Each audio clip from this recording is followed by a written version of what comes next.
வணக்கம். திரையரங்கம் விடாமுயற்சி அஜித் கதாநாயகனாக எடுத்து ஓடிக்கிட்டு இருக்கக்கூடிய திரைப்படம். இந்த படத்தினுடைய தயாரிப்பு நிறுவனம் லைகா புரொடக்ஷன்ஸ். படத்தினுடைய இயக்குனர் மகிழ் திருமேனி. இது அஜித்தினுடைய 62வது படம். துணிவு திரைப்படத்துக்கு பிறகு 2 ஆண்டுகளுக்கு பிறகு அஜித் கதாநாயகனாக நடித்து திரைக்கு வந்திருக்கக்கூடிய ஒரு திரைப்படம். 2 இயர்ஸ் அண்டர் ப்ரொடக்ஷனில். அஜர்பைஜான் அந்த நாட்டில் தான் அந்த படத்தினுடைய முழு படப்பிடிப்பும் நடந்திருக்கிறது. பிரேக் டவுன் அப்படின்ற ஒரு ஹாலிவுட் திரைப்படத்தினுடைய இன்ஸ்பிரேஷன், அதனுடைய பாதிப்புள் உண்டான திரைப்படம் தான் இது. அதை ஒரு அடிநாதமாக வைத்துக்கொண்டு பல மாற்றங்களை செய்து இந்த திரைப்படத்தை உருவாக்கி இருக்கிறார்கள். அஜர்பைஜானில் இந்த படத்தினுடைய படப்பிடிப்பு ஃபுல்லாக நடத்திருக்காங்க.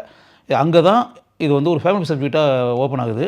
அஜித், அவருடைய மனைவி த்ரிஷா, அவங்க கயல், இவருடைய கேரக்டர் பேர் அர்ஜுன். கணவன் மனைவியாக ஆரம்பத்தில் ஒரு நிகழ்ச்சியில் பார்த்துருக்காங்க. பார்த்ததில் காதலிச்சு 3 மாதங்களில் அவங்க பார்த்த 3 மாதங்களில் காதலிச்சு திருமணம் செஞ்சு 12 ஆண்டுகள் அவங்க திருமணம் செஞ்சு கணவன் மனைவியாக வாழ்ந்துக்கிட்டு இருக்காங்க. இப்போ அந்த 12 ஆண்டுகளுக்கு பிறகு இடையில் அவங்களுக்கு கர்ப்பம் உண்டாக்கி அந்த கர்ப்பம் கலைஞ்சிருச்சு த்ரிஷாவுக்கு. அதனால் அவங்க 2 பேருக்கு இடையில் அந்த குடும்ப வாழ்க்கையில் ஒரு பிட்டர் எக்ஸ்பீரியன்ஸ் அப்படின்னு இருக்குல்லையா, ஒரு சோக வாழ்க்கை அப்படின்ற மாதிரியே 12 வருஷம் ஆகி இப்போ 2 பேரும் ஒருத்தர் பிரிஞ்சிடுறதுன்னு முடிவு பண்ணுறாங்க. பிரேக் டவுன் அப்படின்னு படத்துக்கு பேர் வச்சது மாதிரியே பேர் வச்சதுன்னா ஹாலிவுட் பிக்சரில் பேர் வச்சுருக்காங்க. பிரேக் டவுன் ஆகிடுது அந்த குடும்ப வாழ்க்கை. பிரிஞ்சிடுறதுன்னு முடிவு பண்ணியாச்சு, விவாகரத்து பண்ணுறதுன்னு முடிவு பண்ணிட்டாங்க. இது ஆரம்பத்தில் பிகினிங்ஸ் கொஞ்ச நேரத்துலேயே வந்துடுது இது. ஆன பிறகு இதுக்கிடையில் தேவையில்லாமல் ஒரு மேட்டர் கொஞ்சம் உள்ளே திணிச்சிருக்காங்க.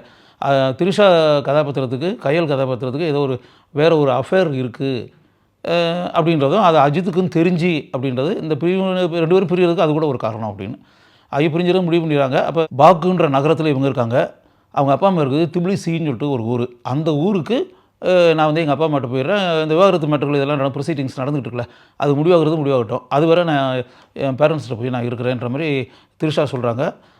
நான் ஒன்று அங்கே விட்டுட்டு வரேன், நம்முடைய இறுதி பயணமாக அது இருக்கட்டும். காரில் கூப்பிட்டுட்டு போகிறாரு. அஜித்தும் த்ரிஷாவும் காரில் பயணம் செஞ்சு போகிறாங்க. அந்த அஜர்பைஜான் நாடு இருக்குல்ல, அந்த பகுதி இவங்க படமாக்கின இடம் ஃபுல்லாகவே ஒரு கிட்டத்தட்ட பாலைவனத்தை போல இருக்கக்கூடிய ஒரு வறண்டு போன பகுதி. அந்த வறண்டு போன பகுதியில் வாகனங்கள் போக்குவரத்துலாம் பெருசாக இருக்காது. எப்போவாவது ஒரு வாகனம் வரும், ஒரு சின்ன ரோடு, தார் ரோடு தான். அதில் அஜித் அண்ட் த்ரிஷா 2 பேரும் ட்ராவல் பண்ணி போகிறாங்க. அந்த போகும்போது அந்த பயணத்தில் என்ன நடக்கிறது அப்படின்றது தான். அந்த பயணத்தின் போது எவ்வளோ சிக்கல்கள் வருது. ஒரு இளைஞர்கள் பட்டாளம் கலாட்டா பண்ணி ஆரவ் இருக்கார்ல, அவர் நடிச்சிருக்காரு. அதில் அவர் அந்த கலாட்டா பண்ணி தன்னுடைய நண்பர்களோடு கலாட்டா பண்ணின்றது ஒரு விஷயம். அதனால் இவங்களுக்கு வரக்கூடிய சில பிரச்சனைகள். அதுக்கு பிறகு நடிகர் அர்ஜுன் என்ட்ரி ஆகிறாரு. அர்ஜுன் ரக்ஷித் அப்படின்ற கதாபாத்திரத்தில், அவருடைய மனைவியாக ரெஜினா கசாண்ட்ரா, தீபிகா அப்படின்ற கதாபாத்திரத்தில் அவங்க ஒரு கண்டெய்னர் லாரி, அந்த கண்டெய்னர் லாரியை ஓட்டிக்கிட்டு இருக்கவர் அர்ஜுன். கூட அவருடைய மனைவி தீபிகா வரக்கூடிய ரெஜினா கசாண்ட்ரா இருக்காங்க. அவங்க இவங்களுக்கு உதவி செய்கிறது மாதிரி இளைஞர்கள் மூலம் உண்டாகக்கூடிய சின்ன சின்ன இடைஞ்சல்கள், இந்த விஷயத்தை எல்லாம் சொல்லி அப்படின்னு வரும்போது இவர்கிட்ட சில உதவி அப்படின்னு கேட்கும்போது அப்போ தான் தெரியுது அந்த ஏரியாவில் செல்ஃபோன்லாம் ஒர்க் பண்ணாது அப்படின்ற சில விஷயங்களை வச்சு பக்கத்தில் ஒரு ரெஸ்டாரண்ட் இருக்குது, ஹோட்டல் இருக்குது, அங்கே ஃபோன் ஒர்க் பண்ணோம் அப்படின்ற மாதிரி. இதுக்கடையில் என்னென்னா இவருடைய கார் பிரேக் டவுன் ஆகிடுது. அந்த பிரேக் டவுன் ஆகிருக்கக்கூடிய இதில் தான் இவங்க 2 பேரும் கீழே இறங்கி உதவி கேட்டுக்கும் போது இந்த ட்ரக்கு வருது. இதுக்கடையில் இதுக்கு முன்னாடி ஒரு இடத்துல ஆக்சுவலாக த்ரிஷா ஒரு இடத்துல பார்த்துருப்பாங்க இவங்க 2 பேரையுமே. அதனால் த்ரிஷாவுக்கு கொஞ்சம் ஈஸியாக இருக்கும். இவங்க தான் ஹஸ்பண்ட் அப்படின்னு சொல்கிறதுக்குலாம் வசதியாக இருக்கும். அது அவங்க ஹெல்ப் பண்ணிக்கும்போது, ஹெல்ப் பண்ணுறதுன்றது போது உங்கள் வேணால் ஒன்று செய்யலாம், உங்கள் ஒய்ஃபை நாங்கள் வேணால் பக்கத்தில் இருக்க ஹோட்டலில் வேணால் கொண்டு இறக்கிறோம், அங்கே ஃபோனில் பேசி இவங்க யாருக்காவது இன்ஃபார்ம் பண்ணுறதுனா இன்ஃபார்ம் பண்ணி மெக்கானிக் யாராவது வர வச்சு இங்கே இது பண்ணலான்ற பேட்டர்னில் சரின்னு சொல்லிட்டு அந்த ட்ரக்கில் ஒய்ஃபை அனுப்பி விட்டுறாரு அஜித். அதுக்கு பிறகு கொஞ்ச நேரத்தில் இவரே எதுவும் தகவல் எதுவுமே வரல, என்ன ஏதுன்னு தெரியல. பிறகு பார்த்தா ஒரு வயர் கட்டாயி போயிருக்கு. இவரே அதை கரெக்ட் பண்ணிடுறாரு. கரெக்ட் பண்ணிட்டு காரை ஓட்டிட்டு அந்த ரெஸ்டாரண்ட்டுக்கு போனால் ரெஸ்டாரண்ட்டில் அந்த ட்ரக்கும் இல்லை, மனைவியும் இல்லை. அந்த மனைவி எங்கே போனாங்க, அந்த அர்ஜுன் யார், அந்த இளைஞர்கள் யார், இப்போ மனைவி கடத்தப்பட்டாச்சுன்றது தெரியுது. எதுக்காக கடத்தினாங்க, த்ரிஷா மீண்டு வந்தாரா, அஜித்தால் த்ரிஷாவை காப்பாற்ற முடிந்ததா, இதுதான் செகண்ட் ஹாஃப். அதாவது குடும்ப கதை அப்படின்ற மாதிரி ஓப்பன் ஆகி ஆக்ஷன் ஃபில்ம் ஆகி படத்தினுடைய கிளைமேக்ஸில் என்ன நடக்குது அப்படின்றதான். இதுதான் அவுட்லைன். இது ஒரு நல்ல அவுட்லைன் தான். இந்த அவுட்லைனை வச்சு 2.5 மணி நேரம் அந்த படம் இருக்குது. 2.5 hours நல்ல படமாகவே இதை பண்ணி இருக்கலாம். ஆனால் அந்த அளவுக்கு தெளிவான திரைக்கதை இந்த திரைப்படத்தில் இல்லை. இந்த அவுட்லைனை வச்சுக்கிட்டு மகிழ் திருமேனி திரைக்கதை பாராட்டப்படக்கூடிய அளவிற்கு அமைக்கவில்லை. இந்த சம்பவங்கள் எதுவுமே வந்து நம்புகிற விதத்தில் இல்லை.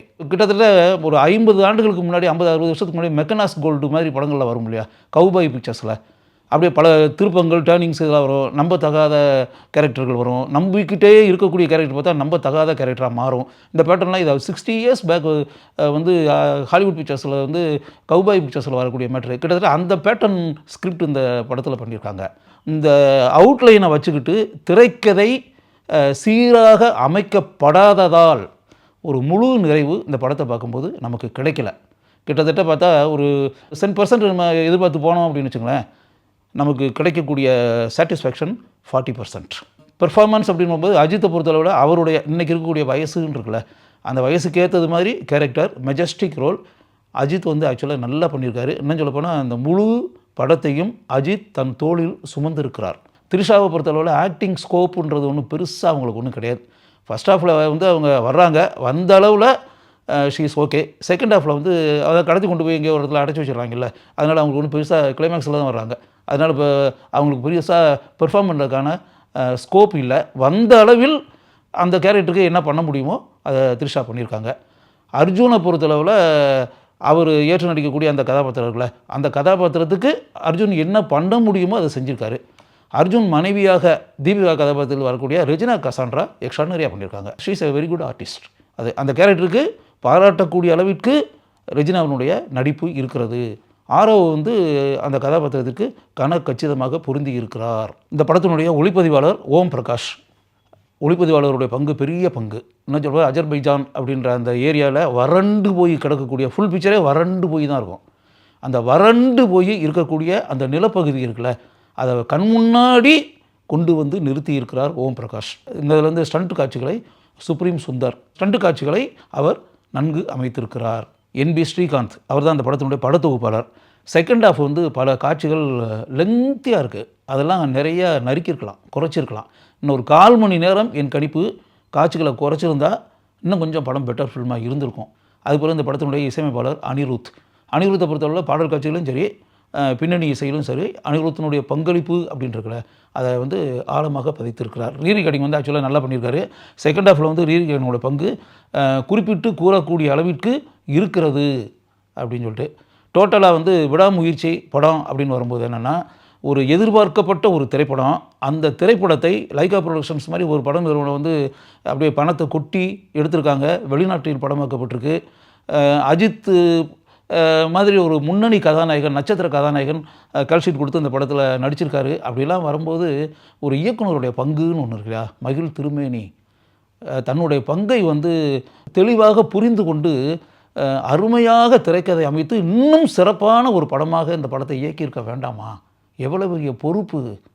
அந்த பொறுப்பை வந்து முழுமையாக செய்யணும்ல, அதான இயக்குனருடைய பங்கு. படம் பார்க்கும்போது அந்தளவுக்கு ஒரு முழு திருப்தியோட ஆடியன்ஸு படம் பார்த்துட்டு வெளியே வர முடியலை அப்படின்னா அது வந்து அந்த குற்றச்சாட்டு இயக்குனரை தானே சேரும்.